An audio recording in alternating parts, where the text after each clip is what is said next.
ഇന്നത്തെ പ്രധാനപ്പെട്ട വാർത്താ വിഷയങ്ങളിലേക്ക് കടക്കാം. ശശി തരൂർ പ്രധാനപ്പെട്ട വാർത്ത തന്നെയായിരിക്കും ഇന്നെല്ലാ പത്രങ്ങളിലും. അതോടൊപ്പം മറ്റെന്തൊക്കെ പ്രധാനപ്പെട്ട വാർത്തകൾ പ്രധാനമായും പത്രങ്ങൾ കൈകാര്യം ചെയ്യുന്നു എന്ന് വളരെ വേഗം ഞാൻ പ്രേക്ഷകരെ അറിയിക്കാം. ഇന്ന് മനോരമയിൽ നമ്മൾ തുടങ്ങുകയാണെങ്കിൽ നാടുകടത്തലിൻ്റെ വിഷയമാണ് പ്രധാനപ്പെട്ട വാർത്തയായി മനോരമ കൈകാര്യം ചെയ്തിരിക്കുന്നത്. ആദ്യ പേജിൽ എന്നിട്ടും ചങ്ങലപ്പൂട്ട്. എന്നിട്ടും എന്ന് പറഞ്ഞാൽ നരേന്ദ്രമോദി അവിടെ എത്തിയിട്ടും മോദിയും ട്രംപുമായിട്ടുള്ള ചർച്ചകൾ നടന്നിട്ടും മൂന്നാമത്തെ വിമാനത്തിലും കൈവിലങ്ങുമായിട്ടാണ് നമ്മുടെ ഇന്ത്യക്കാരായിട്ടുള്ള അനധികൃത കുടിയേറ്റക്കാരെ അമേരിക്കൻ യുദ്ധവിമാനത്തിൽ അമൃത്സറിലേക്ക് അയച്ചിരിക്കുന്നത്. ഇന്ത്യക്കാരോടുള്ള നയം മാറ്റാതെ US. എന്നിട്ടും ചങ്ങലപ്പൂട്ട്. രണ്ടാം വിമാനത്തിലും പുരുഷന്മാർക്ക് കൈവിലങ്ങും കാൽച്ചങ്ങലയും. ഇന്ത്യ അതൃപ്തി അറിയിച്ചതും ഫലം കണ്ടില്ല. മൂന്നാം വിമാനവും എത്തിയെന്ന വാർത്തയാണ് മലയാള മനോരമ ആദ്യ പേജിൽ തന്നെ നൽകുന്നത്. ഇന്ത്യയുടെ അതൃപ്തിയും മോദി ട്രംപ് കൂടിക്കാഴ്ചയും US സമീപനത്തിൽ മാറ്റം വരുത്തിയില്ല. തിരിച്ചയക്കപ്പെട്ടവരുമായി ശനിയാഴ്ച അമൃത്സറിലെത്തി രണ്ടാം വിമാനത്തിലെ 116 പേരിൽ പുരുഷന്മാരെ എത്തിച്ചത് കൈവിലങ്ങും കാൽച്ചങ്ങലയും ധരിപ്പിച്ചു തന്നെ. മൂന്നാം വിമാനത്തിൽ 112 പേരുമായിട്ടാണ് എത്തിയത്. പഞ്ചാബിലെ അമൃത്സറിലെത്തി. പഞ്ചാബിൽ 31 പേർ, ഹരിയാനയിൽ 44, ഗുജറാത്തിൽ 33 പേർ എന്നിങ്ങനെയാണ് ഈ മൂന്നാമത്തെ വിമാനത്തിൽ ഉണ്ടായിരുന്നത്. സ്ത്രീകളെയും കുട്ടികളെയും ഉൾപ്പെടെ ഒഴിച്ച് ബാക്കി പുരുഷന്മാരുടെ കൈകളിലെല്ലാം തന്നെ കൈവിലങ്ങുകൾ വെച്ചുകൊണ്ടാണ് ഈ വിമാനം അമൃത്സറിലേക്ക് എത്തിയത്. മറ്റൊരു പ്രധാനപ്പെട്ട വാർത്തയായി പത്രം ആദ്യ പേജിൽ തന്നെ നൽകുന്നത് പിഴവുകൾക്ക് വില 18 ജീവൻ എന്ന തലക്കെട്ടോടുകൂടി ആൾക്കൂട്ടം നിയന്ത്രിക്കാൻ ഒരുങ്ങിയില്ല എന്നുള്ള വാർത്തയാണ് പത്രം ആദ്യ പേജിൽ തന്നെ പങ്കുവയ്ക്കുന്നത്. പ്രിയപ്പെട്ട പ്രേക്ഷകർ, അപ്പോൾ നമ്മൾ പത്രവാർത്തകളിലേക്ക് മടങ്ങിയാൽ അപ്പോൾ ചങ്ങലപ്പൂട്ട് മാറ്റി നിർത്തിയാൽ പ്രധാനപ്പെട്ട വാർത്തയായി മനോരമ കൈകാര്യം ചെയ്തിരിക്കുന്നത് ന്യൂദില്ലി റെയിൽവേ സ്റ്റേഷനിലെ പ്ലാറ്റ്ഫോമിൽ വലിയ തിക്കിലും തിരക്കിലും പെട്ട് 18 പേർക്ക് ജീവൻ നഷ്ടപ്പെട്ട വാർത്തയാണ്.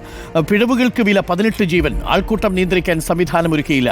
മഹാകുംഭമേളയ്ക്കായ പ്രയാഗ്രാജിലേക്ക് പോകാനെത്തിയവരുടെ തിരക്കിൽ ന്യൂദില്ലി റെയിൽവേ സ്റ്റേഷനിൽ ശനിയാഴ്ച രാത്രിയുണ്ടായ അപകടത്തിൽ മരിച്ചവരുടെ എണ്ണം 18 എന്ന് പത്രം റിപ്പോർട്ട് ചെയ്യുന്നുണ്ട്. ട്രെയിൻ വരുന്നതിന്റെ അനൗൺസ്മെന്റ് കേട്ട് ജനക്കൂട്ടം അടുത്ത പ്ലാറ്റ്ഫോമിലേക്ക് പെട്ടെന്ന് പോയതോടെയാണ് അപകടമുണ്ടായത്. തിരക്ക് നിയന്ത്രിക്കാൻ ഒരു സംവിധാനം ഉണ്ടായിരുന്നില്ല. കാരണം പ്രയാഗ്രാജ് എക്സ്പ്രസ് നിർത്തിയിട്ടിരിക്കുമ്പോൾ അതിൽ കയറാനുള്ള വലിയ തിരക്കാണ്. പ്ലാറ്റ്ഫോം നിറഞ്ഞിരിക്കുന്നു. രാത്രി 9:05 മഗധ എക്സ്പ്രസിൽ കയറാൻ വേണ്ടി വന്നവരുമുണ്ടായിരുന്നു. അപ്പോൾ ഇവർ പ്ലാറ്റ്ഫോം പെട്ടെന്ന് മാറുന്ന ഒരു ഘട്ടത്തിൽ പ്രയാഗ്രാജിലേക്കുള്ള പ്രത്യേക ട്രെയിൻ 16-ാം നമ്പർ പ്ലാറ്റ്ഫോമിലേക്ക് എത്തുന്നുവെന്നൊരു അനൗൺസ്മെന്റ് വരുന്നു. ആ അനൗൺസ്മെന്റ് വന്നപ്പോൾ പ്രയാഗ്രാജ് എക്സ്പ്രസിൽ കയറാൻ സാധിക്കാത്തവർ 16-ാം നമ്പർ പ്ലാറ്റ്ഫോമിലേക്ക് പോകാൻ വേണ്ടിയിട്ട് വലിയ തിരക്ക് കൂട്ടുന്നു. അപ്പോൾ തന്നെ മഗധ എക്സ്പ്രസിലും പ്രയാഗ്രാജിലും ഉണ്ടായിരുന്നവർ ആ പ്ലാറ്റ്ഫോമിലുണ്ട്. അങ്ങനെയാണ് ആ തിരക്കുണ്ടാവാനുള്ള പ്രധാനപ്പെട്ട കാരണം എന്ന് പറയുന്നത്. എന്തായാലും നിർഭാഗ്യകരമായി പോയി. മഹാകുംഭമേളയിൽ പങ്കെടുക്കാനായി ന്യൂദില്ലി റെയിൽവേ സ്റ്റേഷനിൽ നിന്ന് യാത്ര ആരംഭിക്കാൻ എത്തിയവരാണ് ഇപ്പോൾ ഈ അപകടത്തിൽപ്പെട്ടിരിക്കുന്നത്. അതിൽ കുട്ടികൾ കൂടിയുണ്ട്. 4 പെൺകുട്ടികളും 14 സ്ത്രീകളും 4 പുരുഷന്മാരുമാണ് ഈ അപകടത്തിൽ മരിച്ചത് എന്നാണ് പത്രം റിപ്പോർട്ട് ചെയ്യുന്നത്. ബാങ്ക് കവർച്ച കേസിലെ പ്രതി പിടിയിൽ എന്ന വാർത്തയും മനോരമ ആദ്യ പേജിൽ നൽകുന്നുണ്ട്. തൊട്ടടുത്തുണ്ടായിരുന്നു എന്ന തലക്കെട്ടാണ് നൽകിയത് അല്ലേ. കള്ളൻ നാട്ടിൽ തന്നെ. ബാങ്കിൻ്റെ 1.5 കിലോമീറ്റർ അകലെയുള്ളയാളാണ്. 1 മാസത്തിലേറെ സമയമെടുത്താണ് ആസൂത്രണം ചെയ്തത്. കണ്ടുപഠിച്ചാണ് ഈ മോഷണം തയ്യാറാക്കിയത് എന്ന് റിജോ ആന്റണിയെക്കുറിച്ച് പറയുന്നുണ്ട്. രസകരമായ ആ വാർത്ത ഇന്നലെ റിപ്പോർട്ടർ നമ്മുടെ പ്രതിനിധി ജെയ്സൺ ചാമവളപ്പിൽ റൂറൽ SP എടുത്ത് ചോദിച്ച് റിപ്പോർട്ട് ചെയ്യുന്നുണ്ടായിരുന്നു. അത് കേട്ടപ്പോഴാണ് എത്രമാത്രം ആസൂത്രണത്തോടുകൂടി എത്രമാത്രം ആത്മവിശ്വാസത്തോടു കൂടിയാണ് ഈ റിജോ ആന്റണി ഇരുന്നത് എന്നുള്ളതാണ്. നാട്ടുകാരുടെ അടുത്തൊക്കെ പറഞ്ഞു ആ കള്ളൻ രക്ഷപ്പെട്ട് കാണും കേട്ടോ എന്നൊക്കെ പറയാവുന്നൊരു മാനസികാവസ്ഥയിലേക്ക് റിജോ ആന്റണി എത്തി. ഭാര്യ ഗൾഫിലായിരുന്നു, 2 മക്കളുണ്ട്, വലിയൊരു വീടും കുടുംബവും ഒക്കെയുള്ള മനുഷ്യനാണ്. പക്ഷേ വിദേശത്ത് നിന്ന് ഭാര്യ കഷ്ടപ്പെട്ട് പണം അയച്ചു കൊടുക്കും. ഈ ചങ്ങാതി നാട്ടിൽ ഇതെല്ലാം ധൂർത്തടിക്കും. അങ്ങനെ കടം വരുത്തി വെച്ചപ്പോൾ ആ കടം വീട്ടാൻ വേണ്ടിയിട്ടാണ് 47 ലക്ഷത്തിൽ നിന്ന് തനിക്ക് ആവശ്യമുള്ള 15 ലക്ഷം മാത്രം എടുത്ത് വീട്ടിലേക്ക് കൊണ്ടുപോയത്. പക്ഷേ അതിൽ 5 ലക്ഷമോ മറ്റോ അദ്ദേഹം ചിലവാക്കി എന്നാണ് അറിയുന്നത്. 10 ലക്ഷം തിരിച്ചേൽപ്പിക്കുകയും ചെയ്തിട്ടുണ്ട്. പലരും ഈ തട്ടിപ്പ് സംഘത്തിൽ പണം പിരിച്ചു കഴിഞ്ഞിട്ട് ആ പണം തിരിച്ചേൽപ്പിച്ച് സത്യസന്ധനായി എന്ന് പറയുന്നത് പോലെ റിജോയ്ക്ക് വേണമെങ്കിൽ ചെയ്യാമായിരുന്നു. ഭാര്യ വന്നിട്ട് ഈ 5 ലക്ഷം കൂടിയിട്ട് ബാങ്കിൽ കൊണ്ട് കൊടുത്താൽ ഞാനാണ് ആ മോഷ്ടിച്ചയാൾ എന്ന് പറഞ്ഞാൽ.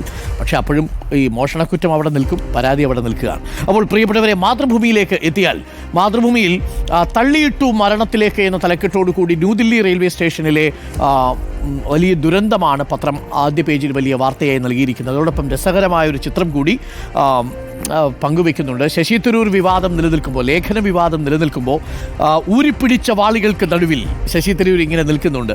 തിരുവനന്തപുരം കരമന ശാസ്ത്രി നഗറിൽ പുതുതായി സ്ഥാപിക്കുന്ന ഗുരുദ്വാരയുടെ തറക്കല്ലിടൽ ചടങ്ങിൽ ഞായറാഴ്ച ശശി തരൂർ MP പങ്കാളിയായപ്പോൾ മോദിയുടെ US സന്ദർശനത്തെ അനുകൂലിച്ചതിൻ്റെയും സംസ്ഥാന സർക്കാരിനെ പ്രശംസിച്ചതിൻ്റെയും പേരിൽ കോൺഗ്രസ് നേതൃത്വത്തിൻ്റെ വിമർശന മുനകൾക്കിടയിലാണ് ശശി തരൂർ. അവിടെയാണ് ആ ചിത്രം ഒരു പ്രാധാന്യമുള്ള ചിത്രമായി മാറുന്നത്. ഊരിപ്പിടിച്ച വാളികൾക്ക് നടുവിൽ. പ്രേക്ഷകർക്ക് ഓർമ്മയുണ്ടാവും, ഊരിപ്പിടിച്ച വാളെന്ന പ്രയോഗം മുഖ്യമന്ത്രി പിണറായി വിജയൻ്റേതായിരുന്നു എന്നുള്ളത്. നമുക്ക് ഉൾപേജിൽ ശശി തരൂരുമായിട്ടുള്ളൊരു അഭിമുഖമുണ്ട്. ആ അഭിമുഖത്തിൽ പറയുന്ന വാചകം ഇതാണ്. അതിന് തലക്കെട്ട് ഇങ്ങനെയാണ് നൽകിയിരിക്കുന്നത്: ലേഖനം വായിക്കാത്തവരാണ് വിമർശിക്കുന്നത്. ലേഖനത്തിലൂടെ കേരള സർക്കാരിനെയും പ്രതികരണത്തിലൂടെ പ്രധാനമന്ത്രി നരേന്ദ്രമോദിയെയും പ്രശംസിച്ചു എന്ന പേരിൽ കോൺഗ്രസ് നേതാക്കളുടെയും അണികളുടെയും രോഷത്തിന് പാത്രമായിരിക്കുകയാണ് ശശി തരൂർ. അപ്പോൾ ശശി തരൂര് മാതൃഭൂമിക്ക് കൊടുത്തൊരു അഭിമുഖത്തിൽ പറയുന്ന കാര്യങ്ങൾ കൂടി ഞാനൊന്ന് വളരെ വേഗം വായിച്ചു വരാം. അപ്പോൾ പ്രധാനമന്ത്രി നരേന്ദ്രമോദിയുടെ അമേരിക്കൻ സന്ദർശനത്തെക്കുറിച്ചും കേരളത്തിൽ ഇടതുപക്ഷ സർക്കാർ വ്യവസായ മേഖലയിൽ കൈവരിച്ചതായി പറയപ്പെടുന്ന നേട്ടങ്ങളെക്കുറിച്ചും താങ്കൾ നടത്തിയ പരാമർശങ്ങൾ വിവാദമായിരിക്കുന്നു. ഇതിലൂടെ താങ്കൾ എന്ത് സന്ദേശമാണ് നൽകുന്നത് എന്ന് ചോദിക്കുന്നുണ്ട്. അപ്പോൾ അതിനുള്ള മറുപടി: കഴിഞ്ഞ 16 വർഷമായി ഞാൻ കേരളത്തിൻ്റെ വികസനത്തെക്കുറിച്ച് എഴുതുകയും സംസാരിക്കുകയും ചെയ്യുന്നുണ്ട്. അഭ്യസ്തവിദ്യരായ ചെറുപ്പക്കാർക്ക് നാടുവിട്ടു പോകേണ്ടി വരുന്നത് തൊഴിൽ ലഭ്യതയുടെ കുറവ് കൊണ്ടാണ്. അപ്പോൾ അദ്ദേഹം കൈകാര്യം ചെയ്തത് കേരളത്തിൻ്റെ മൊത്തം സാമ്പത്തികാവസ്ഥയെക്കുറിച്ചോ ഇതിൽ ഇടതുപക്ഷ സർക്കാരിൻ്റെ പ്രകടനത്തെക്കുറിച്ചോ അല്ല എൻ്റെ ലേഖനം ചർച്ച ചെയ്തത് എന്ന് ശശി തരൂർ ആവർത്തിക്കുന്നുണ്ട്. ഇതുവരെയും ആ ലേഖനത്തിൽ പറഞ്ഞിരിക്കുന്ന കാര്യങ്ങൾ പിൻവലിക്കാൻ ശശി തരൂർ തയ്യാറായിട്ടില്ല. എന്തിനു പിൻവലിക്കണം എന്നുള്ളതാണ് ചോദ്യം. പല സംസ്ഥാനത്തും കർഷകർ ആത്മഹത്യ ചെയ്തപ്പോൾ കേരളത്തിൽ മാത്രമാണ് വ്യവസായ സംരംഭകർ ആത്മഹത്യ ചെയ്തതെന്ന് താങ്കൾ ലേഖനത്തിൽ ചൂണ്ടിക്കാട്ടുന്നുണ്ട്. അപ്പോൾ താങ്കൾ ലേഖനം എഴുതിയപ്പോൾ ആ ലേഖനം വായിക്കാത്തവരാണോ വിമർശിക്കുന്നത് എന്നാണ് ചോദിക്കുന്നത്. അങ്ങനെയാണ് എനിക്ക് തോന്നുന്നത്. കേരളത്തിൽ മൂലധന നിക്ഷേപ സംരക്ഷണ നിയമം കൊണ്ടുവരണമെന്ന് ഞാൻ ലേഖനത്തിൽ ആവശ്യപ്പെടുന്നു. ഇടതുപക്ഷ സർക്കാരിനെ വെറുതെ പ്രശംസിക്കുകയല്ല, മറിച്ച് പ്രശ്നങ്ങൾ ചൂണ്ടിക്കാട്ടുകയും അതിന് മാറ്റമുണ്ടാവണമെന്ന് ആവശ്യപ്പെടുകയും കൂടിയാണ് ചെയ്തത്. മാത്രവുമല്ല, പാർട്ടിയുടെ നിലപാടാണ് ഇത് എന്ന് പറഞ്ഞിട്ടില്ലല്ലോ. ജയറാം രമേശ് അതിനെ തള്ളി പറഞ്ഞിട്ടുണ്ടല്ലോ എന്ന് പറയുമ്പോൾ ഞാൻ പലപ്പോഴും ഒരു രാഷ്ട്രീയക്കാരനെ പോലെയല്ല സംസാരിക്കുന്നതെന്ന് ആക്ഷേപമുണ്ട്. സർക്കാർ ചെയ്യുന്ന എന്തിനേയും വിമർശിക്കുക എൻ്റെ ശീലമല്ല എന്ന് ശശി തരൂർ പറയുന്നുണ്ട്. മാത്രവുമല്ല, മറ്റൊരു കാര്യം, BJPയുടെ സ്ഥാനാർത്ഥിയാണ് ഞാൻ ഇക്കഴിഞ്ഞ ലോക്സഭാ തെരഞ്ഞെടുപ്പിൽ തോൽപ്പിച്ചത്. ഞാൻ വിജയിച്ച 4 തെരഞ്ഞെടുപ്പുകൾ 3ലും 2ാം സ്ഥാനത്ത് BJP ആയിരുന്നു. അതുകൊണ്ട് കോൺഗ്രസിൻ്റെ ഔദ്യോഗിക നിലകൾക്കെതിരെ സംസാരിച്ചിട്ടില്ലെന്നും വ്യക്തിഗത അഭിപ്രായങ്ങൾ പറഞ്ഞുവെന്നും മാത്രം പറഞ്ഞ പ്രതികരണത്തോടും അദ്ദേഹം പറയുന്നുണ്ട്. അടുത്തിടെ എൻ്റെ ശ്രമം നല്ലൊരു ജനപ്രതിനിധിയായാണ് പ്രവർത്തിക്കാനാണ്. പിന്നെ ജനാധിപത്യത്തിൽ എൻ്റെ ചിന്തകൾ പങ്കുവയ്ക്കുന്നതിൽ ആർക്കും എന്നെ തടയാനാവില്ല. തെറ്റ് ചൂണ്ടിക്കാണിച്ചാൽ തിരുത്തുന്നതിൽ സന്തോഷമേ ഉള്ളൂ. അത് പക്ഷേ വസ്തുതകളുടെ അടിസ്ഥാനത്തിലായിരിക്കണം. പാർലമെന്റിന് പുറത്ത് എനിക്കാകെ ഉണ്ടായിരുന്ന ഒരു ദൗത്യം പ്രൊഫഷണൽ കോൺഗ്രസിലായിരുന്നു. 1 വർഷം മുൻപ് അതില്ലാതായി. ഇപ്പോൾ പാർലമെന്റിന് വെളിയിൽ എനിക്ക് പാർട്ടി ദൗത്യങ്ങളൊന്നുമില്ല. എന്നെ എങ്ങനെ പ്രയോജനപ്പെടുത്തണമെന്ന് തീരുമാനിക്കേണ്ടത് പാർട്ടിയാണ്. That's the point. അതാണ് ശശി തരൂർ പറഞ്ഞിരിക്കുന്നത്. ആർക്കും ക്ലീൻ ചിറ്റ് നൽകിയിട്ടില്ല. ലേഖനം വായിക്കാത്തവരാണ് വിമർശിക്കുന്നത് എന്ന തന്നെ നിലപാട് ആവർത്തിക്കുകയാണ് ശശി തരൂർ ഈ ലേഖനത്തിലും ചെയ്യുന്നത്. ഇനി ഈ വാർത്ത ഒഴിച്ചു നിർത്തിയാൽ മറ്റൊരു പ്രധാനപ്പെട്ട വാർത്ത മാതൃഭൂമി പത്രത്തിലുള്ളത് ചാലക്കുടി ബാങ്ക് കവർച്ച, ഉദ്യോഗ പരീക്ഷ വിവരാവകാശ പ്രകാരം മാർക്ക് വെളിപ്പെടുത്താം. പരീക്ഷയിൽ മറ്റു ഉദ്യോഗാർത്ഥികൾക്ക് ലഭിച്ച മാർക്ക് വിവരാവകാശ നിയമത്തിലൂടെ ആരായാമെന്ന് സുപ്രീം കോടതി വിധിച്ചിരിക്കുന്നു.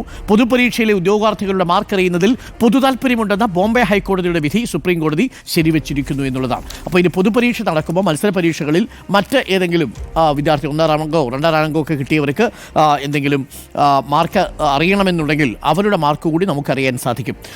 പട്ടിമറ്റം സ്വദേശികളെ സഹോദരങ്ങൾ പോട്ടയിൽ ബൈക്ക് അപകടത്തിൽ മരിച്ച വാർത്തയും മാതൃഭൂമി ആദ്യ പേജിൽ വയ്ക്കുന്നുണ്ട്. ബൈക്ക് ഡിവൈഡറിൽ തട്ടി സൂചനാ ബോർഡിലും മയിൽക്കുറ്റിയിലും ഇടിച്ചാണ് അപകടമുണ്ടായത്. ദേശീയപാതയിൽ പോട്ട നാടുകുന്നിലാണ് ഞായറാഴ്ച പുലർച്ചെ അപകടമുണ്ടായത്. സുരാജ്, നിജീഷ് എന്നീ സഹോദരങ്ങളാണ് മരിച്ചത്. ആ വാർത്തയും മാതൃഭൂമി പത്രം ആദ്യ പേജിൽ പങ്കുവയ്ക്കുന്നു. മാത്രവുമല്ല, മോദി ട്രംപിനെ കണ്ടിട്ടും മാറ്റമില്ല എന്ന തലക്കെട്ടിൽ നാടുകടത്തിയവരെ ഇന്ത്യയിൽ എത്തിച്ചത് വിലങ്ങിട്ടു തന്നെ എന്നാണ് മാതൃഭൂമി പത്രം റിപ്പോർട്ട് ചെയ്യുന്നത്. 3ാം വിമാനവും എത്തിയിട്ടുണ്ട്. 112 അനധികൃത കുടിയേറ്റക്കാരുമായി 3ാമത്തെ വിമാനം എത്തിയ വാർത്തയും മാതൃഭൂമി ആദ്യ പേജിൽ പങ്കുവയ്ക്കുന്നു.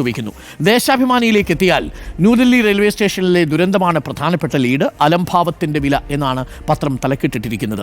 സമ്മർദ്ദത്തിലും കുലുങ്ങാതെ ശശി തരൂരിനെ കുറിച്ച് ദേശാഭിമാനിയുടെ തലക്കെട്ടാണ്. കേരളത്തിലെ വ്യവസായ മേഖലയിലുണ്ടായ മുന്നേറ്റം എണ്ണിപ്പറയുകയും നിക്ഷേപം ആകർഷിക്കാനുള്ള LDF സർക്കാരിന്റെ നടപടിക്ക് പിന്തുണ നൽകുകയും ചെയ്ത കോൺഗ്രസ് പ്രവർത്തക സമിതി അംഗം ശശി തരൂർ MPക്കെതിരെ കൂടുതൽ കോൺഗ്രസ് നേതാക്കൾ. പ്രവർത്തക സമിതി അംഗത്വം രാജിവെക്കണമെന്നതടക്കമുള്ള സമ്മർദ്ദം ശക്തമാകുമ്പോഴും വികസനാനുകൂല നിലപാടിൽ ഉറച്ചു നിൽക്കുകയാണ് ശശി തരൂർ എന്ന് പത്രം പറയുന്നു. വികസനം അംഗീകരിക്കാൻ ചിലർക്ക് മടിയെന്ന മുഖ്യമന്ത്രി പിണറായി വിജയന്റെ പ്രസംഗവും ദേശാഭിമാനി പത്രം ആദ്യ പേജിൽ പ്രധാന വാർത്തയായി നൽകുന്നു. പറഞ്ഞതിൽ എന്താണ് തെറ്റ് എന്ന് ശശി തരൂർ പറഞ്ഞതും ബോൾഡായി തന്നെ പത്രം ആദ്യ പേജിൽ തന്നെ കൊടുക്കുകയും ചെയ്യുന്നു. തരൂർ പ്രവർത്തക സമിതിയിൽ നിന്ന് രാജിവെക്കണം എന്ന് MM ഹസൻ UDF കൺവീനർ ആവശ്യപ്പെട്ടിരുന്നു. ആ വാർത്തയും പത്രം ആദ്യ പേജിൽ നൽകുന്നുണ്ട്. മാത്രവുമല്ല, ഇന്നലെ പത്തനംതിട്ടയിൽ CITU പ്രവർത്തകനായ ജിതിൻ ഷാജിയെ അക്രമി സംഘം കുത്തിക്കൊന്നു. BJP അക്രമി സംഘം കുത്തിക്കൊന്നു എന്നാണ് ദേശാഭിമാനി പറയുന്നത്. ഇതാണ് ദേശാഭിമാനിയിലെ പ്രധാനപ്പെട്ട വാർത്ത. നമുക്ക് എഡിറ്റോറിയൽ കൂടി ദേശാഭിമാനിയിൽ നോക്കാം. ഇന്ന് തരൂരിനെ കുറിച്ചാണ് എഡിറ്റോറിയൽ എന്നറിയുന്നു. കേരളത്തിൻ്റെ സുവർണ പഥകൾ എന്ന തലക്കെട്ടാണ് പത്രം എഡിറ്റോറിയൽ നൽകിയിരിക്കുന്നത്. ദേശാഭിമാനി: നാട് ഭരണമികവിൻ്റെ യഥാർത്ഥ ചിത്രം കണ്ടറിയുമ്പോൾ, അനുഭവിച്ചറിയുമ്പോൾ ഇതൊന്നും ഈ നാട്ടിൽ സംഭവിക്കുന്നില്ലെന്ന് പറയാൻ അസാമാന്യ തൊലിക്കെട്ടിയും ഉളുപ്പില്ലായ്മയും വേണം. മനസ്സിൽ അത്രമാത്രം കേരള വിരുദ്ധത വേണം. പ്രതിപക്ഷ നേതാവും ഒരുപറ്റം കോൺഗ്രസ് നേതാക്കളും ചില മാധ്യമങ്ങളും ഈ ഗണത്തിൽപ്പെട്ടവരാണെന്ന് പറയേണ്ടി വരുന്നതിൽ ഖേദമുണ്ട് എന്നാണ് ദേശാഭിമാനിയുടെ എഡിറ്റോറിയലിൽ പറയുന്നത്. മലയാളികളുടെ മലയാളികളാകെ അഭിമാനം കൊണ്ട നിമിഷങ്ങൾക്കാണ് ശനിയാഴ്ച കേരളം സാക്ഷ്യം വഹിച്ചതെന്നും ഇതോടൊപ്പം പറയേണ്ടതുണ്ട് എന്നാണ് പത്രം പറയുന്നത്. കക്കാടംപൊയിൽ കോടഞ്ചേരി റീച്ച് നാഷണൽ മലയോര ഹൈവേ മുഖ്യമന്ത്രി പിണറായി വിജയൻ നാടിന് സമർപ്പിച്ചതിനെക്കുറിച്ചാണ് പത്രം പറയുന്നത്. എന്തായാലും ഭൂതവർത്തമാന ഭാവികൾക്ക് കുളിർമ പകരുന്നതാണ് സംസ്ഥാനത്ത് എക്കാലത്തും ഇടതുപക്ഷത്തിൻ്റെ ഭരണം എന്നാണ് പത്രത്തിൽ എഡിറ്റോറിയലിൽ പറയുന്നത്. ഈ വിഷയത്തിൽ ശശി തരൂരിൻ്റെ പ്രസ്താവന പ്രധാനപ്പെട്ട എഡിറ്റോറിയലായി മാറുകയും ചെയ്തു. അപ്പോൾ ദേശാഭിമാനിയും ജനയുഗവും ശശി തരൂരിനെ തലോടുകയും അഭിനന്ദിക്കുകയും ചെയ്യുമ്പോൾ വീക്ഷണം ശശി തരൂരിനെ രൂക്ഷമായ ഭാഷയിലാണ് വിമർശിച്ചത്. മാധ്യമം പത്രത്തിലേക്ക് എത്തിയാൽ തരൂരാ കുടുക്ക് എന്നാണ് തലക്കെട്ടിട്ടിരിക്കുന്നത്. തരൂരാ കുടുക്ക് എന്ന തലക്കെട്ട്. ആവർത്തിച്ചുറപ്പിച്ച് തരൂർ കുരുക്കിലായി കോൺഗ്രസ് എന്നാണ് പത്രം പറയുന്നത്. ചെലവ് വെട്ടിച്ചുരുക്കി US ഇന്ത്യക്കുള്ള സഹായവും റദ്ദാക്കിയിട്ടുണ്ട്. ഇന്ത്യയിലെ വോട്ടർമാരുടെ തെരഞ്ഞെടുപ്പ് പങ്കാളിത്തത്തിനായി അനുവദിച്ച് $21 മില്യൺ ഉൾപ്പെടെയുള്ള സഹായങ്ങൾ അമേരിക്ക ക്യാൻസൽ ചെയ്തിട്ടുണ്ട്, റദ്ദാക്കിയിട്ടുണ്ട് എന്നാണ്. വീണ്ടും വിലങ്ങിൽ എന്ന തലക്കെട്ടോടുകൂടി അമൃത്സറിലേക്ക് എത്തിച്ച കുടിയേറ്റ വിരുദ്ധ വിമാനത്തിൽ നിന്നുള്ള ചിത്രവും പത്രം ആദ്യ പേജിൽ പങ്കുവയ്ക്കുന്നു. അതിൽ നിന്നെത്തിയ ആളുകളെ പോലീസ് അകമ്പടിയോടെ വീട്ടിലേക്ക് കൊണ്ടുപോകുന്ന ദൃശ്യങ്ങളുണ്ട്. ചാലക്കുടിയിലെ ഫെഡറൽ ബാങ്ക് കവർച്ച പ്രതി പിടിയിൽ എന്ന തലക്കെട്ടോടുകൂടിയ വാർത്തയും മാധ്യമം പത്രം ആദ്യ പേജിൽ തന്നെ പങ്കുവയ്ക്കുന്നു. ന്യൂഡൽഹി റെയിൽവേ സ്റ്റേഷനിലെ തിക്കും തിരക്കും, മരണം 18 എന്നും പത്രം പറയുന്നുണ്ട്. ഇനി ചന്ദ്രികയിലേക്ക് കൂടി എത്തിയാൽ, ചന്ദ്രികയിൽ മോദി ട്രംപിനെ കണ്ടിട്ടും ചങ്ങലയഴിഞ്ഞില്ല, നാണം കെട്ട് രാജ്യം എന്നാണ് ചന്ദ്രിക പത്രം പറയുന്നത്.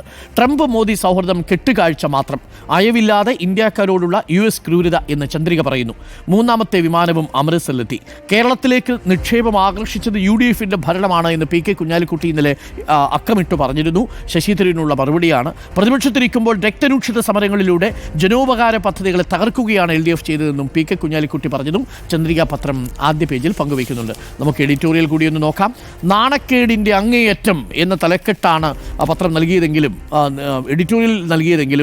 PK കുഞ്ഞാലിക്കുട്ടിയുടെ ഒരു ലേഖനം കേരള വികസനത്തിന് ശിലപാകിയത് UDF ആണ് എന്ന് പറഞ്ഞുകൊണ്ടുള്ള ലേഖനമുണ്ട്. അതിൽ ശശി തരൂരിൻ്റെ ഭാഗമൊന്നുമില്ല.